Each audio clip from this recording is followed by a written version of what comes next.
تمام ناظرین کو السلام علیکم۔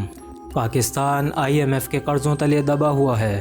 پاکستان کو IMF کا قرض واپس کرنے کے لیے مزید قرض لینا پڑے گا۔ ملکی معیشت تباہ ہو رہی ہے جس کو سہارا دینے کے لیے IMF کے پاس جانا پڑے گا۔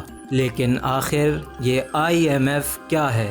اس کے پاس پیسہ کہاں سے آتا ہے اور کیوں یہ قرضہ دیتا ہے؟ آپ دیکھ رہے ہیں داستان میڈیا اور آج کی داستان مشہور زمانہ IMF کے بارے میں ہے۔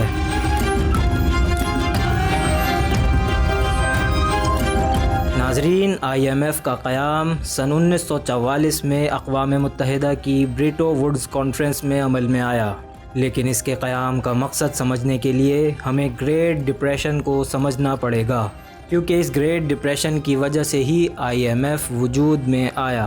یہ بات ہے سن 1929 کی کہ جب امریکہ کی اسٹاک مارکیٹ کریش کر جاتی ہے، جس کے بعد دنیا بھر کے ممالک کی اسٹاک مارکیٹس بھی کریش ہونا شروع ہو جاتی ہیں، جس سے ممالک کی معیشت کو شدید نقصان پہنچتا ہے، اور یہ نقصان اس حد تک چلا جاتا ہے کہ اس وقت تک دنیا کا کبھی اتنا بڑا نقصان نہیں ہوا تھا۔ اس کے بعد 44 ممالک اس مسئلے کے حل کے لیے بیٹھتے ہیں اور یہ طے پاتا ہے کہ ایک ایسا ادارہ بنایا جائے جو مستقبل میں آنے والے اس طرح کے حالات سے بچنے میں مدد فراہم کرے، اور اس طرح سن 1944 میں ایک ادارہ جس کا نام IMF انٹرنیشنل مانیٹری فنڈ رکھا گیا وجود میں آیا۔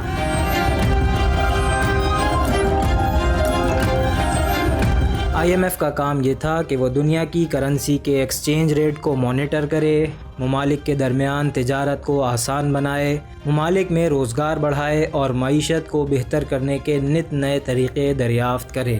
IMF جس ملک کو بھی قرضے دیتا ہے اس ملک کے اکاؤنٹس اور فائنینشلز کو مکمل اسٹڈی کرتا ہے اور ان کی معیشت میں تبدیلیوں کا مطالبہ کرتا ہے تاکہ اس کا قرضہ سود سمیت واپس کیا جا سکے، جس کی زندہ مثال آج آپ کے سامنے ہے کہ IMF کے مطالبے پر پیٹرول، بجلی اور گیس مہنگی کر دی گئی ہے تاکہ IMF سے قرض حاصل کیا جا سکے۔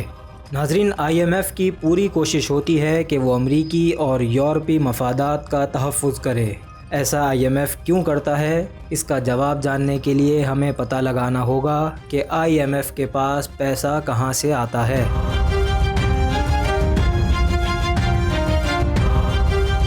IMF اپنے ممبر ممالک سے پیسہ انویسٹمنٹ کے طور پر لیتا ہے اور دوسرے ممالک کو سود پر قرض دیتا ہے، اور پھر واپس آنے والا سود انویسٹ کرنے والے ممالک کو منافع کے طور پر ادا کرتا ہے۔ جو ملک جتنا زیادہ پیسہ انویسٹ کرتا ہے اسے اتنا ہی زیادہ پروفٹ اور حق رائے دہی کا اختیار بھی حاصل ہوتا ہے۔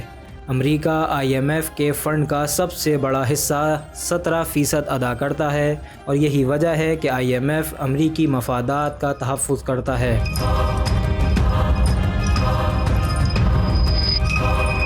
ناظرین، امریکہ IMF کو ایک ٹول کے طور پر استعمال کرتا ہے تاکہ وہ دنیا کی معیشت سے اپنا فائدہ حاصل کر سکے۔ یہی وجہ ہے کہ پاکستان پر IMF کا شدید دباؤ تھا کہ وہ CPEC کی معلومات IMF سے شیئر کرے تاکہ امریکہ تک یہ معلومات پہنچیں اور امریکہ ان معلومات کی بنیاد پر تمام معاملات کو اپنے مفادات کے لیے استعمال کر سکے۔